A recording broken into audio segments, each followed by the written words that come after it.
Okay, அனைவருக்கும் காலை நேர வணக்கம்.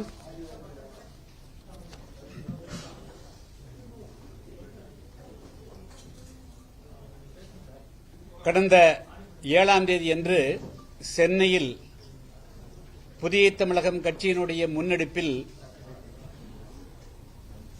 தமிழ்நாட்டில் கடந்த 14 வருடமாக அமலாக்கப்பட்டு வருகின்ற அருந்ததியர் உள் இடஒதுக்கீட்டில் ஏற்படக்கூடிய பாதிப்புகள் குறித்தும் தேவேந்திரகுல வேளாளர்கள் மற்றும் வடக்கு மாவட்டத்தில் இருக்கக்கூடிய ஆதிராவிடர் என்று அழைக்கப்படக்கூடிய பறையர் சமுதாய மக்களுக்கு ஏற்படக்கூடிய பாதிப்புகள் குறித்தும், எனவே அந்த உள் இடஒதுக்கீடு சட்டத்தை ரத்து செய்ய வேண்டும், அதேபோல மாஞ்சோலை தேயிலை தோட்ட தொழிலாளர்களுக்கு அவர்களுடைய பகுதியிலேயே அவருடைய வாழ்வாதாரத்தை நிலைநாட்ட வேண்டும் என்ற உள்ளிட்ட 6 அம்ச கோரிக்கைகளை வலியுறுத்தி பேரணிக்கு நாங்கள் ஏற்பாடு செய்திருந்தோம். ஆனால் ஏறக்குறைய 1 மாத காலமாக காவல்துறையிடத்தில் அதற்கான முன்னேற்பாடுகள் குறித்து முறையாக அனுமதிக்கு கடிதத்தின் வாயிலாக எழுதியும் நேரடியாக காவல்துறை உயரதிகாரிகளை சந்தித்த பிறகும் கூட அந்த பேரணி துவங்கப்படுகின்ற அந்த நாளன்று அவர்கள் சட்டத்துக்கு புறம்பாக அந்த பேரணியை சீர்குலைக்கக்கூடிய வகையிலே நடந்து கொண்டு அந்த பேரணியை எங்களால் முழுமையாக நடத்த இயலாமல் போய்விட்டது. எனினும் கூட ஊடகங்கள் கொடுத்த முக்கியத்துவத்தின் காரணமாக நாங்கள் எதற்காக பேரணி நடத்தினோம் என்பது ஓரளவுக்கு தமிழக மக்களுக்கு வெளிச்சம் போட்டு காட்டியிருக்கிறது. எனவே அடுத்த கட்டமாக நாங்கள் இந்த உள் இடஒதுக்கீடு குறித்து என்னென்ன நடவடிக்கையில் ஈடுபடப் போகிறோம் என்பது குறித்து இன்று விளக்குவதற்காக இந்த பத்திரிகையாளர் சந்திப்பு நடைபெறுகிறது. இன்றைய பத்திரிகையாளர் சந்திப்பில் எங்களோடு இப்பொழுது சென்னை பல்கலைக்கழக பேராசிரியர் புரொஃபசர் டாக்டர் கே கதிரவன் எனக்கு வலது பக்கத்தில் அமர்ந்திருக்கிறார். அவர் இப்பொழுதும் சென்னை பல்கலைக்கழக பேராசிரியர் இருக்கிறார். அவர் தமிழ்நாடு பல்கலைக்கழகங்கள் மற்றும் கல்லூரியுடைய எஸ்சி எஸ்டி ஆசிரியருடைய அசோசியேஷனுடைய தலைவராக இருக்கிறார். வருவரும் கூடியவர் வழக்கறிஞர் கோபிநாத் அவர்கள் இந்த உள்ளிடக்கீடு சம்பந்தமான வழக்குகளை அவர் முன்னின்று நடத்தி வருகிறார்.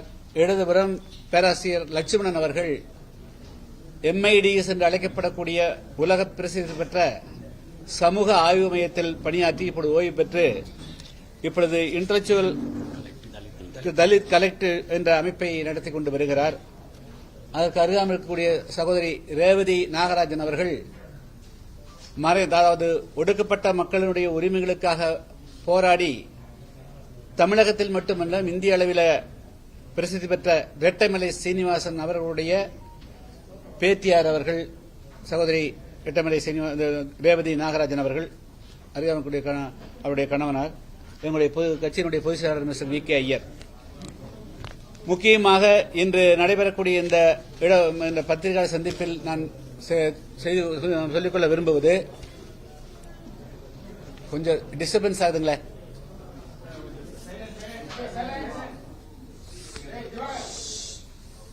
அதாவது தமிழ்நாட்டில் பழங்குடி மக்களுக்கு, அதாவது ஷெட்யூல்ட் ட்ரைப் என்று அழைக்கக்கூடிய பழங்குடி மக்களுக்கு 1% சட்ட ரீதியாக இடஒதுக்கீடு உண்டு.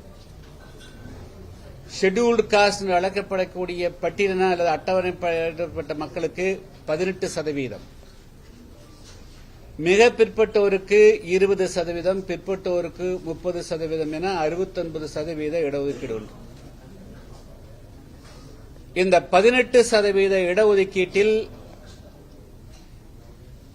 முக்கியமாக 3 சமுதாயங்கள், தேவேந்திரகுல வேளாளர்களும் ஆதிராவிடர் அழைக்கப்படக்கூடிய பறையர் சமுதாய மக்களும் அதேபோல அருந்தியர் சமுதாயங்களும் 3 சமுதாயம் உண்டு. அத்தோடு அதுக்கு மேற்பட்டு 70க்கும் மேற்பட்ட சமுதாயங்கள் சிறு சிறு அளவிலே இருக்கிறார்.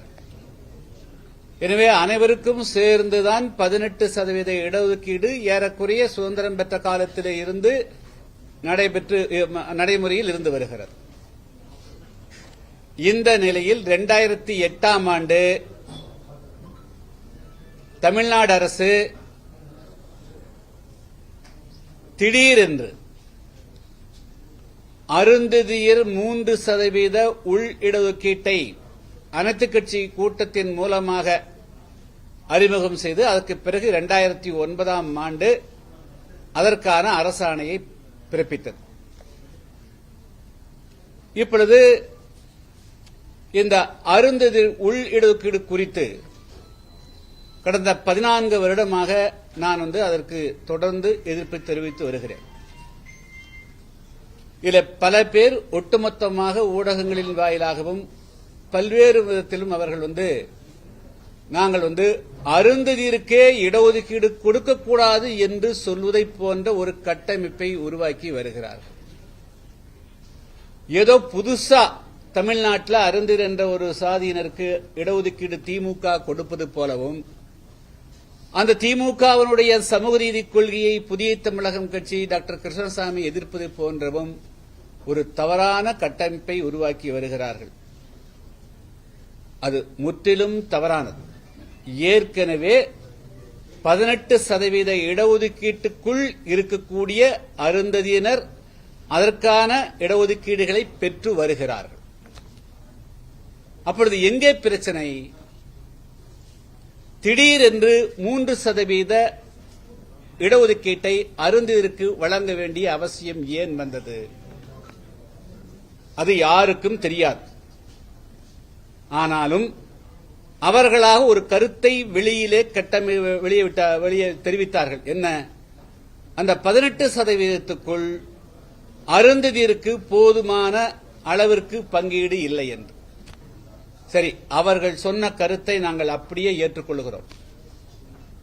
அப்படி என்று சொன்னால் தமிழ்நாட்டில் ஷெட்யூல்டு காஸ்ட் என்று அழைக்கப்படக்கூடிய பட்டியல் பிரிவில் 76 சாதிகள் உள்ளடங்கியிருக்கின்றன. அந்த 76 சாதிகளும் தமிழ்நாட்டுக்குரிய அரசனுடைய துறைகளில் எவ்வளவு பங்கு பெற்றிருக்கிறார்கள் என்பதற்கான ஆதாரமான தரவுகளை ஆய்வு செய்து இந்த அரசு வெளியிட்டிருக்க வேண்டுமா இல்லையா? அவ்வாறு வெளியிடாமல் ஜனார்த்தனன் என்ற நீதிபதியினுடைய தலைமையில் ஒரு 5.5 மாதம் இந்த தமிழ்நாடு அரசு ஒரு ஆய்வு செய்ததாக ஒரு அறிக்கையை வெளியிட்டிருக்கிறார்கள். அந்த அறிக்கையில் இதனுடைய ஒரு பக்கத்தை உங்களுக்கு நான் வழங்கியிருக்கிறேன். அதில் முக்கியமாக அவர் தமிழ்நாட்டினுடைய அரசு துறைகள் 56 துறையில ஒவ்வொரு துறையிலையும் இந்த எஸ்சியில் இருக்கக்கூடிய 76 சாதிகளும் ஒவ்வொருத்தரும் எத்தனை சதவீத இடத்தை பெற்றிருக்கிறார்கள் என்பதுதான் ஆய்வு எடுத்திருக்கணும். அது அவர் கேள்வி கேட்டதுல அது பாருங்க, நீங்களே படிச்சு பாருங்க. பேஜ் நம்பர் 180 180 அதுல இவர் 20 துறைக்கு மேற்பட்ட துறைக்கு எழுதியிருக்கிறார்.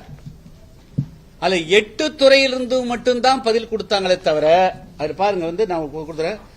அந்த பேஜ் நம்பர் 180ங்க 10.31. கொஞ்சம் தயவு கூர்ந்து கொஞ்சம் முக்கியமான பாயிண்ட்டுங்க, கொஞ்சம் சத்தமெல்லாம் கொஞ்சம் கேளுங்க. Out of 20 state governments, 8 of them alone responded with the final reports. 12 of the state governments did not care to respond. இது நான் கொடுக்கலீங்க.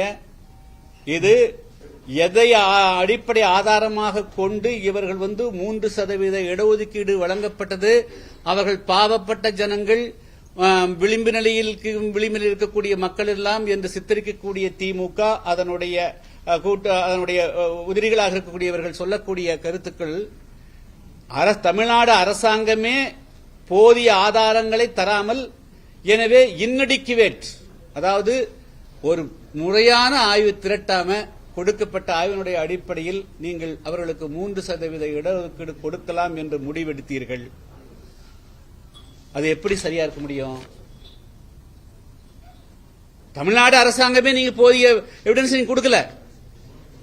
அப்ப யார் இதுல வந்து தேவேந்திர வேளாளர் பிஆர் எவ்வளவு இருக்கிறாங்க, அருந்தி இருக்கிறாங்க, புதிரவண்ணன் இருக்கிறாங்க, குறவர் இருக்கிறாங்க, அதுல 76 சாதிகளுடைய பங்கும் நீங்க சொல்லிருக்கணுமா இல்லையா? அதுல இன்னொரு சாதி தேவேந்திர வேளாளருக்கும் பறையருக்கும் எவ்வளவு கேப், அருந்திருக்கும் இந்த கம்யூனிட்டிக்கு எவ்வளவு கேப். எனவே அவங்க வந்து ஒட்டுமொத்த இடஒதுக்கீட்டுல ஒரு கம்யூனிட்டி வந்து 100க்கு 100 வச்சுக்கிறாங்க, ஒரு கம்யூனிட்டி 90%, நாங்க 10% தான் வச்சுக்கிறதுக்கு உண்டான ஆதாரம் எங்கே? இந்திய அரசியல் சாசனத்தினுடைய வழங்கப்பட்ட உரிமையை மாநில அரசு ஏதோ ஒரு காரணத்திற்காக இது போல வந்து தவறாக இடஒதுக்கீடு வழங்குறது எப்படி சரியா இருக்க முடியும்? சரி, நீங்க அதையும் கொடுத்தீங்க, ரைட்.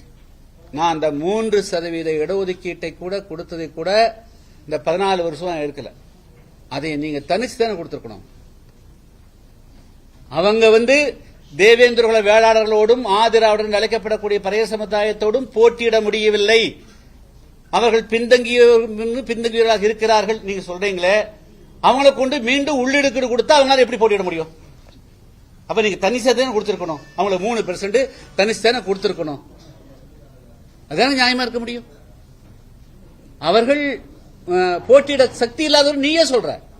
அப்ப அவங்களுக்கு 3% தனியா கொடுக்காம எதுக்காக உள்ளீடு கொடுத்தீங்க? இப்ப வலிந்து என்ன செய்யறாங்க, அந்த 18% உள்ள வச்சுட்டு எங்கெல்லாம் வந்து தமிழ்நாட்டில் பெரிய நீங்க பார்த்திருப்பீங்க, இந்த 3.5 வருஷம் நீங்க பார்த்திருப்பீங்க, எங்காவது வந்து ஒரு ஆயிரக்கணக்கான போஸ்டுக்கு வேலை வாய்ப்பு எடுத்துக்கிறாங்களா? ஏதாவது ஒரு துறையில் எடுத்து 1000 போஸ்ட் 2000 போஸ்ட் எடுத்தாங்க சொல்லுங்க, ஒரு 10,000 பேர் எடுத்தாங்க சொல்லுங்க.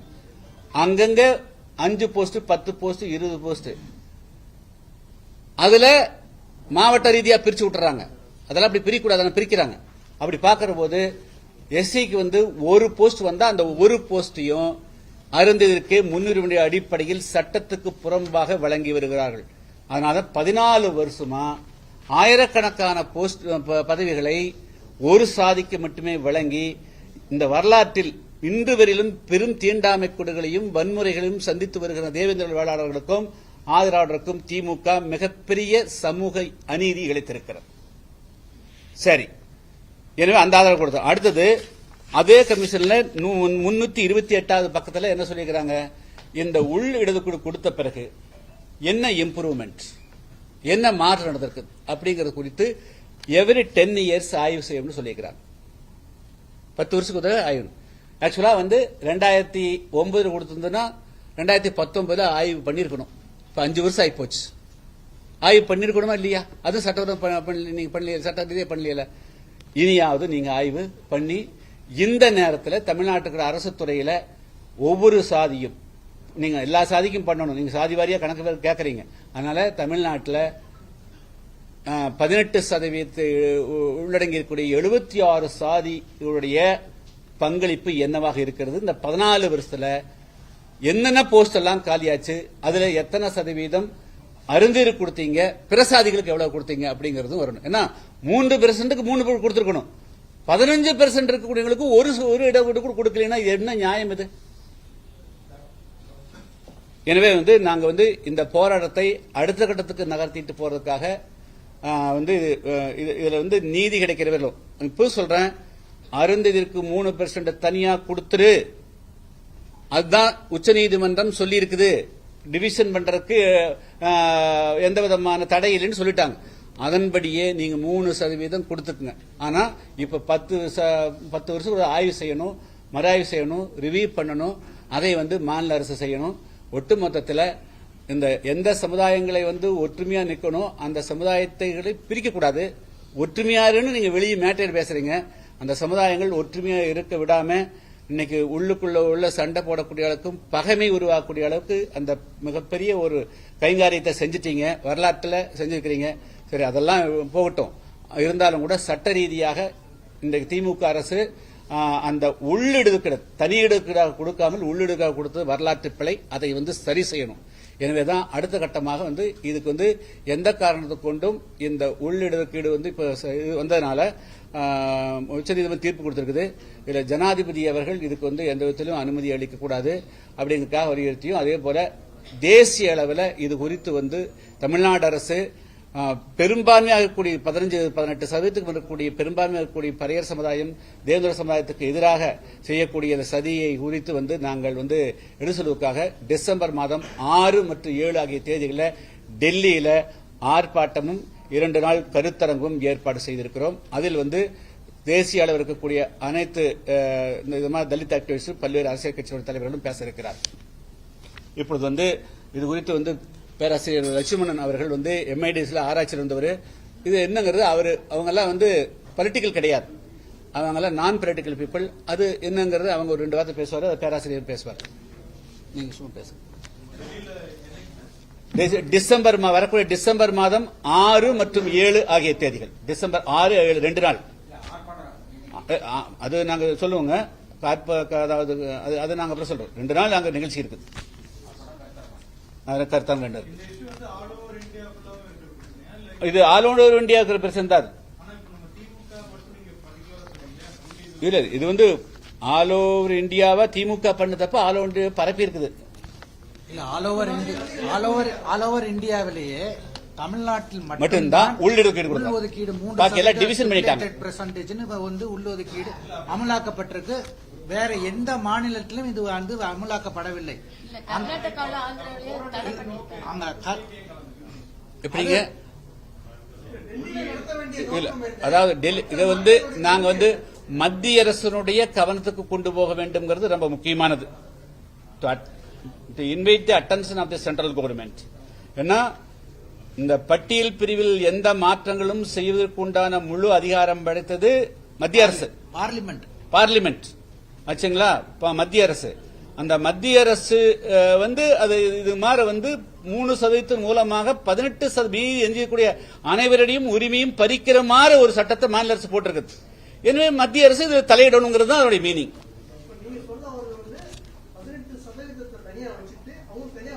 No no no no no no அது சொல்ல அப்படி இல்ல. இல்ல, அதான் 18% 3% எடுத்தீங்க இல்லையா, அது உள்ள எல்லாமே செப்பரேட்டா கொடுத்துருங்க. இல்ல 18 பிளஸ் 3 18 பிளஸ்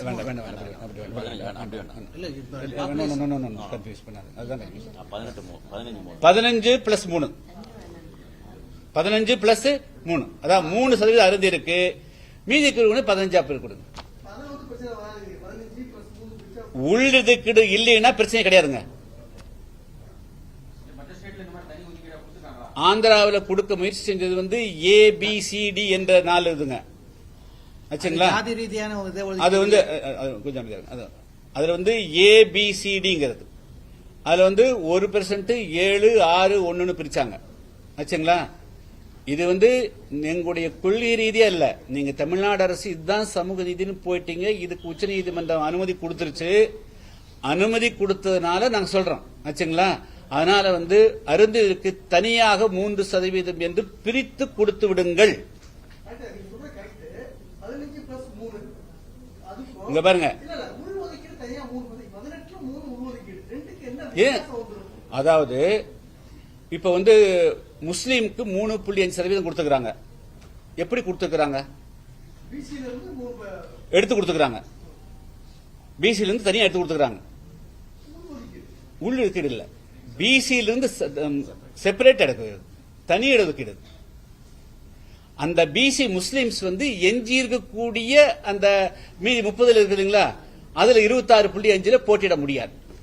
இங்க இவங்க பிரிக்காம உள்ளேயே வச்சுட்டு எங்க இல்ல காலி இடமோ அதை கொண்டு அவங்கள வச்சு நிரப்புறாங்க. பிரிக்கல. அதாங்க உள்ளிடுக்கு முன்னுரிமைங்கிறது எடுத்து ஆகணும். பிரிஃபரன்ஸ் எடுக்கணும், பிரிஃபரன்ஸ் காலி பண்ணணும், உள்ளிடுக்குங்கிறது காலி பண்ணணும்.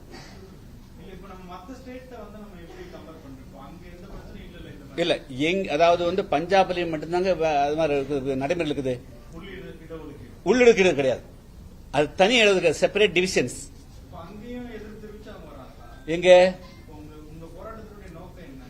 எங்க போராட்டத்தின் நோக்கம் எங்க போராட்டத்தின் நோக்கம் தமிழ்நாட்டில் அந்த 3% அருந்திற்கு 3% உள்ளிடு கொடுப்பதும் அவர்களுக்கு பிரிஃபரன்ஸ் முன்னுரிமை எல்லா பணிகளிலும் அவர்களுக்கு முன்னுரிமை கொடுப்பதும் தான் பிரச்சனை.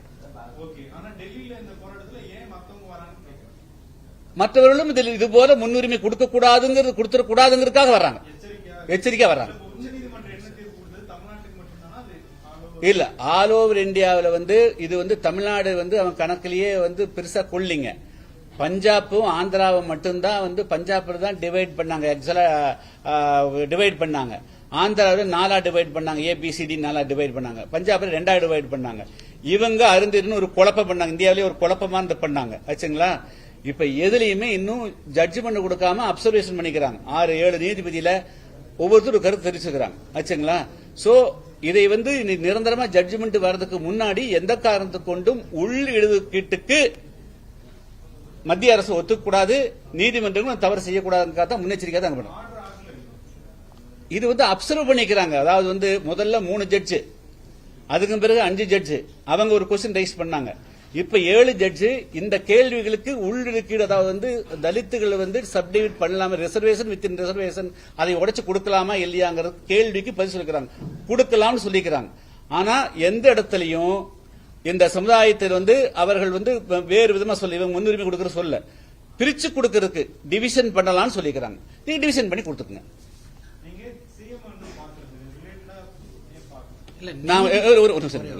நான் வந்து 8ஆம் தேதி அன்னைக்கு சீஃப் செக்ரட்டரிக்கு வந்து பாக்கிறதுக்கு அப்பாயின்மெண்ட் கேட்டிருந்தேன். இன்னைக்கு சீஃப் செக்ரட்டரி அப்பாயின்மெண்ட் கொடுக்கல. அது எங்களுக்கு தெரியலீங்க. இல்ல, சிஎம் பாக்குற முதல்ல வந்து இதை புரிஞ்சுக்கிறதுக்கு வந்து முதல்ல வந்து அதிகாரிகள் புரிய வச்சா தான் அரசியல்வாதிகள் புரிவாங்க.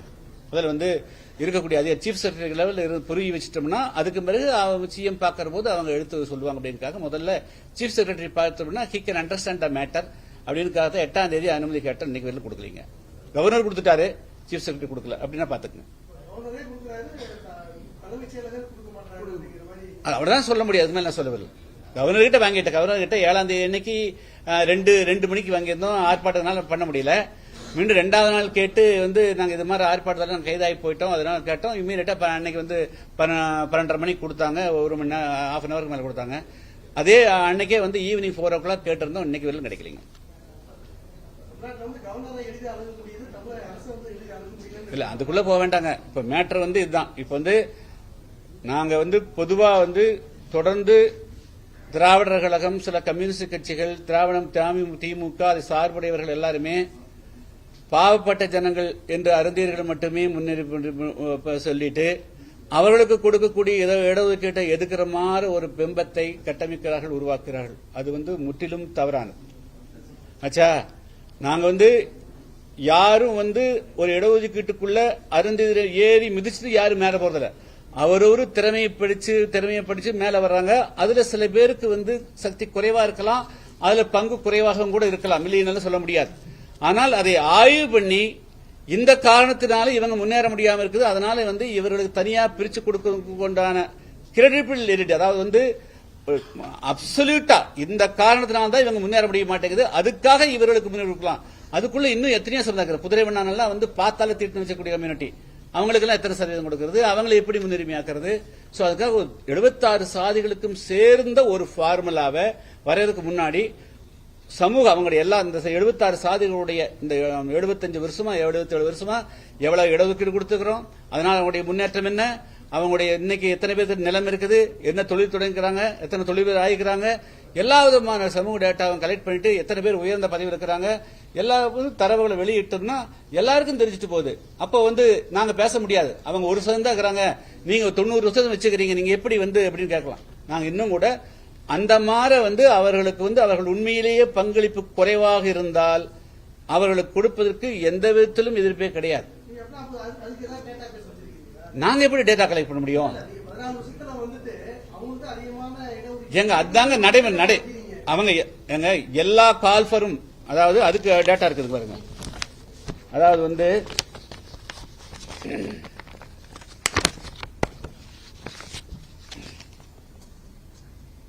மனோன்மணியம் சுந்தரனார் யூனிவர்சிட்டி, அதுல வந்து ஏறக்குறைய 92 போஸ்ட் வந்து அறிவிச்சாங்க. அதுல வந்து டிபார்ட்மெண்ட் ஆஃப் தமிழ் ப்ரொஃபசர் 1 ஜிடிங்க, department of English associate professor ஒரு போஸ்ட் ஜிடி, அசிஸ்டன்ட் ப்ரொஃபசர் ஒரு post SCA, department of history associate professor 2 SCA 1 MBC 1 DNC 1ங்க. Then assistant professor 1 MBC DNC. Then department of sociology professor 1 GT 1 GT 1 SCA 1 MBC DNC. 92 பஸ்ல ஒரு single post கூட other than எஸ்சின்னு call for பண்ணல. இது வந்து இது உங்களுக்கு நான் கொடுக்குறேன், இதை கொடுக்குறேன் பாத்துக்கங்க. ஆச்சுங்களா? ரெண்டாவது அருள்மிகு பழனியாண்டவர் மகளிர் கலைக்கல்லூரி பழனி தன்னாட்சியில அதுல இளநிலை உதவியாளர் 3 ஆதிராவிடர் அருந்ததிர் பெண் ஆதரவற்ற விதவை தமிழ்மொழி எஸ்சிஏ விமன். தென் தட்டச்சர் பொதுப்பிரிவு, பண்டக காப்பாளர் பொதுப்பிரிவு. தென் வந்து ஆய்வக உதவியாளர் ஆதிராவிடர் அருந்ததிர் பெண், அதான் அது விமன் தான், பெண் தான் கொடுத்துக்கிறாங்க. தென் வந்து பதிவரை எழுத்தாளர் ஆதிராவிடர் அருந்ததிர் பெண் 2 போஸ்ட் அதான். சோ அதே போல அலுவலக உதவியாளர் ஆதிராவிடர் அருந்ததிர் பெண், எல்லாமே அருந்ததிர் பெண் அருந்ததிர் ஆண். ரெண்டாவது அண்ணா யூனிவர்சிட்டி அதுல வந்துங்க ப்ரொஃபசர் போஸ்ட்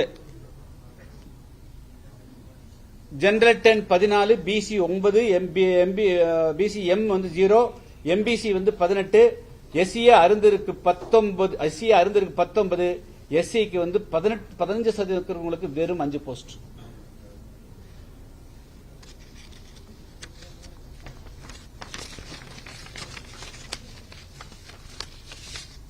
திருவள்ளூர் யூனிவர்சிட்டியில இப்ப அண்மையில 16/9/2024 விளம்பரம் கொடுத்தாங்க.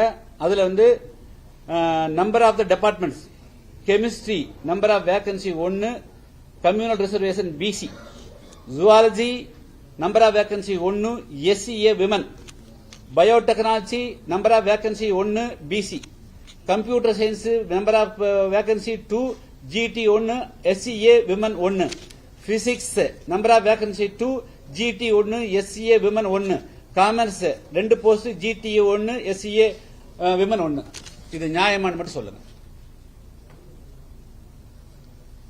இது அநியாயம் இல்லையா?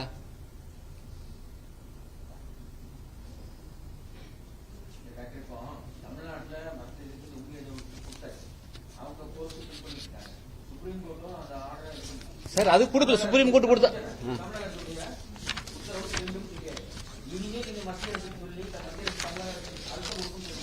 இல்ல. தமிழ்நாடு அரசு மத்திய அரசினுடைய உச்சநீதிமன்றம் கொடுத்த தீர்ப்பினுடையபடி மத்திய மாநில அரசு வழங்கல. அவங்க டிவிஷன் பண்ணி கொடுத்திருந்தா கொஸ்டினே கிடையாது. இவங்க உள்ளெழுது கொடுக்கறாங்க, அது உச்சநீதிமன்ற தீர்ப்புக்கு எதிரான. ரிவ்யூ பெட்டிஷன் அது எப்படி போனாங்க தெரியலீங்க. அதனால வந்து நீங்க மத்திய அரசு உச்சநீதிமன்றம் எஸ்சி அதாவது இவங்களுக்கு வந்து பிரிச்சு கொடுக்கலாமா இல்லையா, டிவிஷன் பண்ணி கொடுக்கலாமா இல்லையான்னு கேள்வி கேட்கிறாங்க.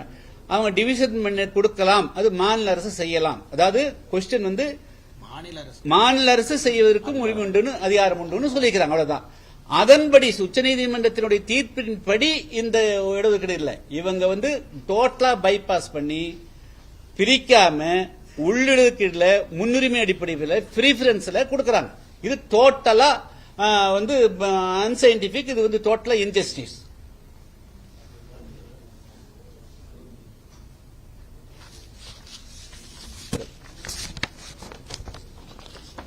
ஏன் டெல்லியில நாங்க இது பண்றோம் அப்படின்னா, இந்த ஜட்ஜ்மெண்டே வந்து ரொம்ப நாளைக்கு முன்னால், இது வந்து கிட்டத்தட்ட 25 ஆண்டு 30 ஆண்டு காலம் பஞ்சாப், ஆந்திர பிரதேஷ், அப்புறமா இன்னைக்கு பீகார், எல்லா மாநிலத்திலும் இந்த பிரச்சனை வந்திருக்கு.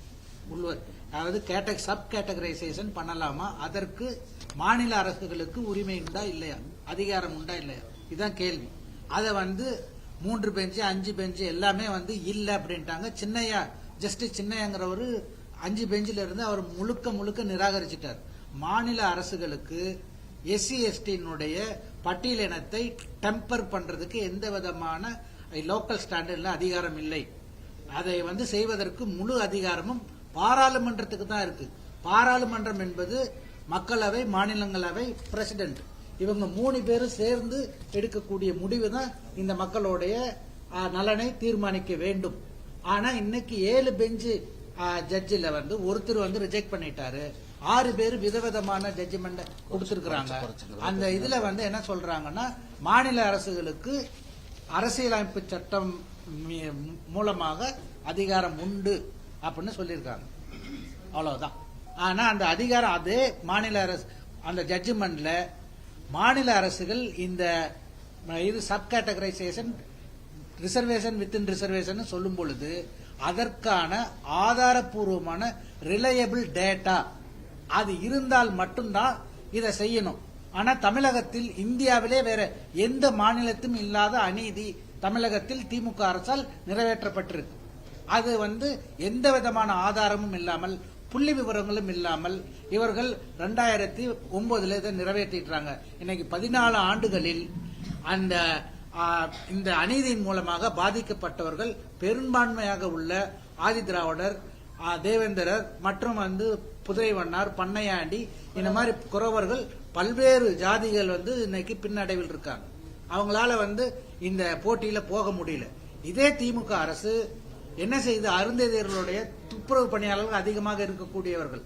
ஆனால் அந்த பணி அவங்களுக்கு வந்து என்ன சொல்றாங்க, நிரந்தரம் இல்லாம அவங்கள வந்து தற்காலிக ஊழியர் அதாவது கான்ட்ராக்ட் ஊழியரா தான் வச்சிருக்காங்க. இது வந்து ஜிஓ 156 ரீசெண்டா தமிழ்நாடு அரசுல வந்தது. அப்ப வந்து நீங்க இடஒதுக்கீடை பயன்படுத்துவதற்கு உங்களுக்கு தரமான கல்வி வேண்டும். தரமான கல்வி பெறுவதற்கு தரமான இன்கம் வேண்டும். தரமான இன்கம் பெறுவதற்கு பேரண்ட்ஸுக்கு அந்த இது வேண்டும். இன்னைக்கு வந்து இதுல வந்து கான்ட்ராக்ட் லேபர்ல வேலை செய்யக்கூடிய துப்புரவு பணியாளர்களுடைய இது என்ன இருக்கு? இன்னைக்கு இவங்க அதுதான் பிரச்சனை. முழுக்க முழுக்க அநீதி இங்க நிலைவைப்பட்டிருக்காது.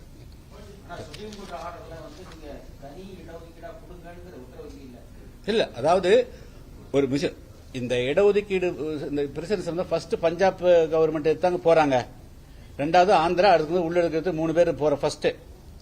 அப்ப அதுல கொஸ்டின் வந்து இந்த உள்ளிடக்கீடு கொடுக்கலாமா இல்லையாங்கிற கேள்வி எங்களால தீர்மானிக்க முடியலன்னு சொல்லிட்டு இந்த 3 பெஞ்சு சொல்றாங்க. 5 பெஞ்சும் சொல்லிடுறாங்க. That has been referred to 7 benches. அவங்க வந்து மாநில அரசுக்கு அதிகாரம் உண்டா இல்லையாங்கிறத எல்லாருடைய கேள்வி. அது மாநில அரசுகள் வந்து பிகாஸ் ஹெட்ரோஜினியஸ் கம்யூனிட்டி, ஹோமோஜினியஸா இல்ல. இந்த பட்டி இருக்கக்கூடிய இடத்திலேயும் பல சமுதாயங்களாக இருக்கிறாங்க. இப்ப தேவேந்திர வேடர் சமுதாயம் இருக்கிறாங்க, ஆதிராக்கிறாங்க இருக்கிறாங்க. அதனால அந்த சமுதாயங்கள் வந்து ஒரே மாதிரியாக வந்து இடஒதுக்கீட்டில் பங்கு பெற முடியாமல் இருந்திருந்தால் அதை முறையாக ஆய்வு செய்து அதுக்கு பிறகு வழங்கலாம் அப்படிங்கறத அவங்க சொல்லிக்கிறாங்க. அவ்வளவுதான். பட் ஆனா சும்மா கொடுக்க சொல்லல. பிரிஃபரன்ஸ் எனக்கு ஒரு, அதாவது வந்து எனக்கு ஒரு கம்யூனிட்டி பிடிக்கும்னா அந்த பிரிஃபரன்ஸ் பண்ணக்கூடாது. இன்னைக்கு தமிழ்நாட்டில் நடக்கக்கூடியது, நாங்க அருந்ததியருக்கு இடஒதுக்கீடு முடிவு பண்ணிட்டோம், தரவுகள் தேவையில்லை, ஆதாரம் தேவையில்லை, கொடுக்கறதுக்காக ஆதாரங்களை நாங்க சொல்லுவோம் அப்படின்னு ரிவர்ஸ். அதாவது வந்து வண்டிக்கு முன்னாடி குதிரை நிறுத்துக்கு போல குதிரைக்கு முன்னாடி வண்டி நிறுத்தி தள்ளுற மாதிரி பண்ணிட்டு இருக்கிறாங்க. எவ்வித ஆதாரமும் இங்க கொடுக்கல. ஏன்னா இப்ப நீதியரசர் ஜனார்த்தனன் கமிட்டி அவர்கள் ரிப்போர்ட்ல பாத்தீங்கன்னா தமிழகத்துல வேலை வாய்ப்பு எங்க இருக்குன்னா டிஎன்பிசி தான் நடத்துறாங்க. அதே மாதிரி டிஆர்பி தான் டீச்சர்ஸ் ரெக்ரூட்மெண்ட் பண்றாங்க. ஆனா இந்த ஜனார்த்தனன் கமிட்டி அவர்கள் அந்த டிஎன்பிசிக்கும் டிஆர்பிக்கும் கடிதம் எழுதி டேட்டா கேட்கறாங்க. டிஎன்பிசியும் தரவில்லை, டிஆர்பியுமே தரவில்லை. அதை கிளீனா மென்ஷன் பண்றாங்க, நாட் ரிசீவ்டு ரிப்போர்ட் அப்படின்னு ஜனார்த்தனன் கமிட்டியே கொடுக்கறாங்க. சோ எங்களுடைய குற்றச்சாட்டு என்னன்னா, இந்த ஜனார்த்தனன் நீதியரசர் ஜனார்த்தனன் அவர்கள் கமிட்டி ரிப்போர்ட்டே வந்து தரவுகள் முழுமையாக இல்லை. முழுமையாக இல்லாத தரவுகளை வச்சுதான் இந்த 3% இடஒதுக்கீடு கொடுத்திருக்காங்க எங்களுடைய குற்றச்சாட்டு. அது அநீதி. உங்களுக்கு நாங்க எதுனா நாங்களா சொல்லி தெரியணும் உங்களுக்கு இல்ல. அதுல வந்து சரியான அண்டர்ஸ்டாண்டிங் இல்லைங்க. இது டெப்தா வந்து அந்த உள்ளிடக்கீட்டினுடைய சரத்துகளையும் பெரும்பாலான அரசியல் கட்சிகள் படிக்கல. இல்ல, அதை நான் தனியப்பட்ட முறையில் யாரையும் விமர்சிக்க விரும்புங்கள, படிக்கல. ரெண்டாவது, ஒரு தனியாம கட்டமைப்பை திமுக அமைச்சு விட்டாங்க. அருந்ததியர் வந்து அவங்க தான் விளிம்பு நிலைக்கும் விளிம்பு நிலை இருக்கிறாங்க அப்படின்னு. நான் தான் கேட்கறோம், நீங்க சொல்றதுக்கு உண்டான எவிடன்ஸை கொடுத்துருங்க. 18% நீங்க வந்து ஆய்வு பண்ணி கொடுங்க. கொடுத்த பிறகு எல்லாம் முடிவு பண்ணுவது என்ன பெரிய என்ன இருக்குது? அதுல கம்யூனிஸ்ட் கட்சிகள் தவறு பண்றாங்க. தீகா தவறு பண்றது நியாயம். ஏன்னா அவங்களுக்கு வந்து வேற எதுவுமே தெரியாது, தமிழ்நாட்டினுடைய உண்மை நிலைமை அவங்களுக்கு தெரியாது. ஆயிரக்கணக்கான கலவரங்கள் வந்து தென் மாவட்டத்தை வெட்டி குத்து கொண்டு போது அவர்களுக்கு காது கேட்கல, கண்ணு கிடையாது வீரமணிக்கு ஆச்சுங்களா. அந்த வீரமணியார் எப்படி வந்து இன்னைக்கு வெட்டுப்படக்கூடிய தேவேந்திர வேளாளரோ தீண்டாமை கொடுமை ஆதிராளர் பார்க்க முடியும்? அவர்களுக்கு பிராமணன் ஒருத்தன் தான் எதிரியை தவிர பாக்கி யாரும் எதிரி கிடையாது. அவர் கண்ணை மூடிக்கொண்டு மட்டும்தான் அவர் பேசுவார். ஆனால் கம்யூனிஸ்டுகள் பேசுறதா எங்களுக்கு வருத்தமா இருக்கு. கம்யூனிஸ்டுகள் வந்து உண்மையினுடைய அடிப்படையில் பேசக்கூடியவங்க. அந்த கட்சியும் கூட இந்த உள்ளிடுக்கையிட்டால பாதிப்பு இருக்குன்னு சொல்லி சொல்லிட்டு இருக்கிறாங்களே. இன்னைக்கு நான் தான் கிருஷ்ணசாமி இல்ல, இவர் பரைய சமுதாயம், அவர் பரைய சமுதாயம், இவங்க பரைய சமுதாயம், எல்லாரும் பரைய சமுதாயம் சார்ந்தவங்க. இத்தனை இன்டெலெக்சுவலா வர்றாங்களே. ஆச்சா, அப்போ இவங்களெல்லாம் சொல்ற போது இதுக்குள்ள உண்மை என்னன்னு நீங்க பாருங்க. சொல்றேன், நான் சொல்ற கேட்க சொல்ல, நீங்க ஸ்டடி பண்ணுங்க. அப்படின்னு என்ன அர்த்தம்? தேவேந்திர வேளாளரும் ஆதிராவிடரும் இடஒதுக்கீட்டை வைத்து உயர்ந்து விட்டார்கள் அப்படின்னா பட்டியலிருந்து விலக்கிட்டு போங்க. நீங்க எந்த எம்பிசியில் கொடுத்துருங்க. நீங்க ஏன் தெரியலீங்க. நான் வந்து தனிப்பட்ட முறையில், ஆனா கம்யூனிஸ்டுகள் மேல நான் வந்து அவர்கள் வந்து இதை வந்து முறையா ஆய்வு செய்ய கடமைப்பட்டவர்கள். மற்றவங்கள மெக்கானிக்கலா பிராமணன் மட்டும் தான் பார்ப்பான். மற்ற கம்யூனிஸ்டுகள் அறிவுபூர்வமா சிந்திக்கக்கூடியவர்கள், உண்மையை சிந்திக்கக்கூடியவர்கள், தரவு அடிப்படையில் பேசக்கூடியவங்க. அவங்க ஏன் தவறு பண்றாங்க தான் கேள்வி. அதனால யாரும் வந்து இப்ப திமுக கட்டமைச்சது அது அப்படியே ஆக்சுவலா வந்து 2009 கலைஞர் வாஸ் வெரி வீக். அன்னைக்கு வந்து மைனாரிட்டி கவர்மெண்டா இருந்தது. பாமகனுடைய தயவு தேவைப்பட்டது, காங்கிரசுடைய தயவு தேவைப்பட்டது, கம்யூனிஸ்டுடைய தயவு தேவைப்பட்டது, 25 தேவைப்பட்டது. அதுக்காக ஈல்டு பண்ணார். அன்னைக்கு அவர் மனப்பூர்வமா செஞ்சாராங்கிறது எனக்கு தெரியாது ஆச்சுங்களா. சோ இது வந்து பொலிட்டிக்கலா கொண்டு வந்துட்டு இன்னைக்கு அதை நிறுத்தி என்ன செய்யறாங்கன்னா, ஒரு இன்ஹிரண்ட் ஒரு இது உண்டுங்க. எஸ்சிகளுக்கு வந்து இடஒதுக்கீடு கொடுக்கறதுனால தான் அவங்க வந்து வளர்றாங்க அப்படிங்கிற ஒரு ஃபீலிங் சில பேர் இருக்குது. அதைத்தான் இதுதான் வந்து நியோ பிராமினிசம். யாரெல்லாம் வந்து இந்த உள் இடஒதுக்கீட்டை ஆதரிச்சு தேவேந்திர வேளாளர்கள் ஆதிராவிடருடைய இடஒதுக்கீட்டை காலி பண்றாங்களோ அவங்க எல்லாம் நியோ பிராமின்ஸ். அவர்கள் நியோ பார்ப்பனியவாதிகள் தான் நாங்க குற்றம் சுமத்த வேண்டியிருக்கு. நன்றி, வணக்கம்.